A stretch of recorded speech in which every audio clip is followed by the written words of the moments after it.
Baiklah. A'udzubillahi minasyaitonirrajim. Bismillahirrahmanirrahim. Alhamdulillahirabbil alamin. Allahumma shalli ala Muhammad wa ala ali sayyidina Muhammad. Kembali kita mensyukuri karunia Allah Subhanahu wa taala karena pada hari ini, karena dengan karunia Allah berupa taufik pertolongan Allah, hidayah serta inayahnya lah kita kembali berada pada majelis ilmu, khususnya majelis Al-Quran, sebagaimana janji Allah, sebaik-baik manusia di muka bumi adalah orang-orang yang belajar Al-Quran dan mengajarkannya. Sebagaimana juga janji Allah bahwa bagi orang-orang yang senantiasa aktif berinteraksi dengan Al-Quran, maka Allah jamin bahwa Al-Quran nantinya akan menjadi syafaat menjadi penolong kita. Nah, ketika kita tidak ada lagi yang bisa menolong, yaitu mulai sakaratul maut dan juga nanti di alam barzah serta alam akhirat. Semoga kita termasuk yang dijanjikan Allah mendapatkan syafaat Al-Quran, menjadi juga keluarga Allah di muka bumi Amin. Allahumma amin. Salawat dan salam marilah senantiasa kita haturkan kepada junjungan kita Nabi besar Muhammad sallallahu alaihi wasallam. Karena dengan perjuangan serta luar biasa doa-doa beliau untuk kita ummati maka dari itu dengan perjuangan Rasulullah maka Allah mengkaruniakan terkhusus kepada kita umat Muhammad sallallahu alaihi wasallam, yaitu janji rahmat dan juga ampunan ketika kita sungguh-sungguh beriman, bertakwa dan tidak mempersekutukan Allah. Nah, nanti kita akan bahas di sini bagaimana perjuangan Rasulullah diantaranya mendoakan kita saking cinta dan sayangnya kepada umat beliau. Maka hari ini kita masih merasakan nikmatnya iman Mudah-mudahan Allah senantiasa menjaga iman kita sampai akhir hayat sehingga kita semua semoga tergolong husnul khatimah kelak Amin. Allahumma amin. Baiklah ibu-ibu rahimakumullah, marilah kita bersama-sama kembali untuk mentadaburi memahami Quran surat Al-Maidah surat kelima. Insyaallah hari ini ayat 114 sampai 120 tadi adalah ayat terakhir dari surat Al-Maidah. Baiklah, saya bacakan dulu. A'udzu billahi minasy syaithanir rajim. Bismillahirrahmanirrahim. Qala Isa ibn Maryam Allahumma rabbana anzil alaina ma'idatan minas sama'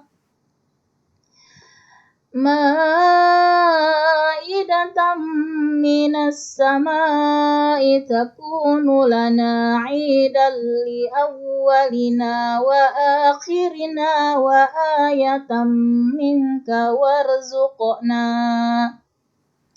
wa anta khairur raziqin. Allah berfirman di dalam surat ayat 114 yang artinya, Isa putra Maryam berdoa, "Ya Tuhan kami, turunkanlah kepada kami hidangan dari langit yang hari turunnya akan menjadi hari raya bagi kami, yaitu bagi orang-orang yang sekarang bersama kami ataupun yang datang setelah kami, dan menjadi tanda bagi kekuasaan Engkau. Berilah kami rezeki dan Engkaulah sebaik-baik pemberi rezeki." Nah, di ayat sebelumnya kita sudah mengetahui di ayat sebelumnya bahwa kaum Hawariyun, yaitu para sahabat orang-orang yang beriman kepada Nabi Isa, memang kondisinya saat itu mereka sedang kekurangan makanan kelaparan. Maka mereka memohon kepada Nabi Isa untuk berdoa kepada Allah untuk mendatangkan makanan kepada mereka. Namun Nabi Isa tidak serta-merta mengabulkan permohonan para Hawariyun, yaitu orang-orang yang beriman tadi. Nabi Isa menyuruh mereka tetaplah beriman dan bertakwa, artinya bertahanlah ya dengan takdir Allah saat ini kelaparan, disuruh bersabar ya. Namun kemudian mereka terus meminta dengan alasan yang pertama, mereka memang sangat membutuhkan makanan ketika itu, dan yang kedua, mereka katakan adalah untuk menjadi penguat iman bagi mereka akan kebenaran kerasulan Nabi Isa ya. Jadi mereka pengen ada bukti bahwa kebenaran ya dari kerasulan Nabi Isa ya. Nah, karena itulah kemudian alasan yang kuat dari mereka adalah nanti kata mereka tadi di sini Allah katakan kami ya akan nanti di sini menjadi tanda kekuasaan. Nah, jadi mereka menyatakan ketika nanti dikabulkan permohonan mereka, didatangkan makanan, itu menjadi tanda kekuasaan bagi engkau. Nah, bagi Allah katanya. Nah, kemudian dan juga yang datang setelah kami. Jadi mereka katakan nanti ini juga akan kami kabarkan ya kepada orang-orang yang setelah kami bahwa kebenaran ya kerasulan dari Nabi Isa. Nah, karena itu akhirnya Nabi Isa pun berdoa. Nah, inilah tadi doanya Nabi Isa ya. Ya Tuhan kami, Allahumma Rabbana ya anzil alaina ma'idatan minas sama'i takunu lana idal li awalina. Ya Tuhan kami, turunkanlah kepada kami hidangan dari langit. Nah, di mana hari turunnya itu akan menjadi hari raya bagi kami, yaitu bagi orang-orang yang sekarang bersama kami ataupun yang datang setelah kami, dan menjadi tanda kekuasaan Engkau. Berilah kami rezeki, Engkaulah sebaik-baik pemberi rezeki. Nah, namun Allah sampaikan, kalau doa ini dikabulkan, konsekuensinya kata Allah, ketika umat Nabi Isa ini nantinya ingkar ya setelah diberikan sudah mukjizat ya kebenaran akan kerasulan dan juga kebenaran kebesaran Allah, maka azab Allah sangat pedih ya. Nah, namun ternyata mereka tidak takut ya dengan ancaman tersebut, tetap ya meminta dikabulkan doa tersebut. Maka dikabarkan ya di dalam tafsir diceritakan ada beberapa yang ingkar pada akhirnya dan mereka dijadikan kera dan babi. Itu menurut tafsir ya ulama di Ibnu Katsir diceritakan ada yang ingkar, namun ada juga yang tetap beriman.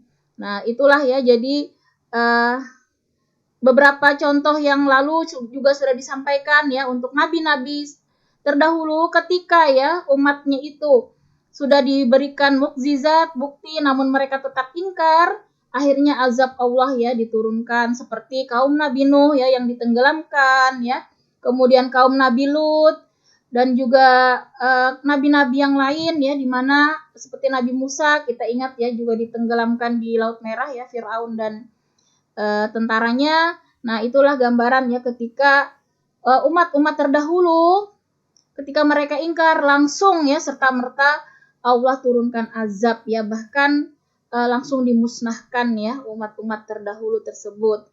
Nah, berbeda dengan umat Rasulullah kita sudah bahas sebelumnya ya. Di mana pada saat Rasulullah juga menyampaikan wahyu, kaum kafir Quraisy ya di Mekah itu juga meminta ya mukjizat, yaitu berupa dirubahnya gunung Uhud menjadi emas, itu permintaan mereka ya. Nah, namun Jibril mengingatkan kepada Rasulullah akan ayat ini ya. Nah, akan ayat ini diperingatkan lagi oleh Jibril bahwa ini salah satu juga ya turunnya ayat ini asbabun nuzulnya. Maka diperingatkan kepada Rasulullah seandainya nanti Rasulullah berdoa dan dikabulkan, maka akan terjadi juga seperti umat-umat terdahulu ya, akan mendapat azab yang sangat pedih. Nah, mendengar kabar seperti itu Rasulullah ya juga belajar dari ayat ini dari umat-umat terdahulu, maka Rasulullah menangguhkan doanya ya dan tidak memohon ya untuk Bukit Uhud menjadi emas, namun akhirnya ya diganti Allah lah doa itu ya, karena Rasulullah tidak berdoa karena Rasulullah tidak mau ya, saking cintanya kepada kita Rasulullah tidak mau umatnya diazab ya, dan akhirnya Allah ganti dengan yang lebih baik yaitu berupa rahmat dan ampunan ya. Jadi itulah ya karunia yang sangat besar yang diberikan Allah kepada umat Muhammad SAW, yaitu berupa rahmat dan ampunan. Di mana dengan rahmat ini ya, Masya Allah, kita dimudahkan sekali ya untuk mencapai surga Allah sebenarnya ya, dengan rahmat Allah. Ketika satu amalan saja ya, amal soleh, ketika Allah ridho, maka mendatangkan rahmat Allah, maka surga baginya. Nah, kita bisa ingat ya ke beberapa cerita yang diriwayatkan bahwa ada seorang pezina ya yang gara-gara dia menolong seekor anjing, begitu ya, anjing yang kehausan. Nah, saat itu juga dia kehausan, namun dia lebih mengikhlaskan ya minuman yang hanya tidak seberapa itu untuk anjing, dan akhirnya malah dia yang meninggal ya. Nah, ternyata dengan amalan yang mungkin kita lihat sangat kecil, sementara hidupnya selama ini adalah bermaksiat, di ujung hayatnya dia berbuat kebaikan yang ternyata kebaikannya itu benar-benar ikhlas dan mendatangkan rahmat Allah serta ridha Allah, maka wanita tersebut menjadi ahli surga, Masya Allah. Jadi ternyata rahmat Allah itu ya yang benar-benar kita harapkan ya. Jangan pernah kita berbangga ya dengan amal soleh kita, karena sebanyak apapun amal ibadah kita ya, ketika itu Allah tidak ridho, tidak mendapatkan rahmat Allah, maka semuanya sia-sia. Nah, dari sini kita benar-benar harus jujur ya dengan iman kita, dengan hati kita benar-benar ikhlas dalam beramal soleh ya, dalam berniat ketika melakukan apapun, maka semata-mata hanya ridha Allah lah yang kita harapkan, hanya rahmat Allah. Karena ulama salafus saleh sendiri mengatakan, seandainya aku tahu bahwa amalanku hari ini salatku saja misalnya, dan itu Allah jamin mendapatkan rahmat, maka aku akan pengennya mati saat ini. Nah, Masya Allah, ternyata benar ya, kalau rahmat Allah itu benar-benar kita dapatkan ya, walaupun tidak seberapa amalan kita, maka itulah yang mendatangkan ya keridaan Allah, yaitu janji Allah berupa surga yang mengalir sungai-sungai di bawahnya. Nah, untuk mendapat rahmat Allah ini memang kita benar-benar menata hati kita ya, untuk tulus ikhlas dalam beribadah, supaya Allah ini, karena Allah lah yang tahu ya isi hati kita, sehingga kitalah yang bersungguh-sungguh mempersembahkan yang terbaik ya kepada Allah. Baik hati kita, kemudian gerak-gerik kita, semuanya kita sadar bahwa Allah Maha melihat, Allah Maha mengetahui bahkan apa yang ada di dalam hati kita. Karena itu, dalam setiap amal perbuatan kita harus menata hati untuk senantiasa ikhlas, niat karena Allah semata, hanya mengharap ridha Allah. Nah, jadi sebaik-baik balasan itu adalah ridha Allah yang akhirnya berbuah rahmat Allah tadi ya. Dan juga ya tadi ya, dibedakan dengan umat lain adalah karunia berupa maghfirah ya, ampunan, Masya Allah. Jadi kita ini umat yang sangat beruntung ya, di mana Allah tidak langsung mengazab tadi ketika kita berbuat salah ya, tapi selalu Allah berikan waktu ya untuk kita bertobat ya. Banyak sekali kesempatan sudah Allah berikan ya. Nah, karena itu jangan pernah kita sia-siakan selama kita masih sehat ya, masih punya waktu luang ya, kita masih ada kesempatan ya, masa muda, masa sehat, kemudian masa luang ya. Kita gunakanlah senantiasa untuk beramal soleh dan bertaubat ya. Nah, bertobat ini penting sekali, karena sebiji zarah pun ketika ada dosa yang kita bawa sampai kita sakaratul maut, maka walaupun sedikit, dosa itu tetap akan mendapatkan balasan berupa azab. Nah, karena itu kita harus sungguh-sungguh membersihkan diri kita, hati kita dari dosa sekecil apapun. Bagaimana caranya? Tentunya kita sungguh-sungguh bertobat. Nah, jadi kalau cerita ulama ini bagus ya ibu-ibu, untuk kita memahami bagaimana bertobat yang benar ya.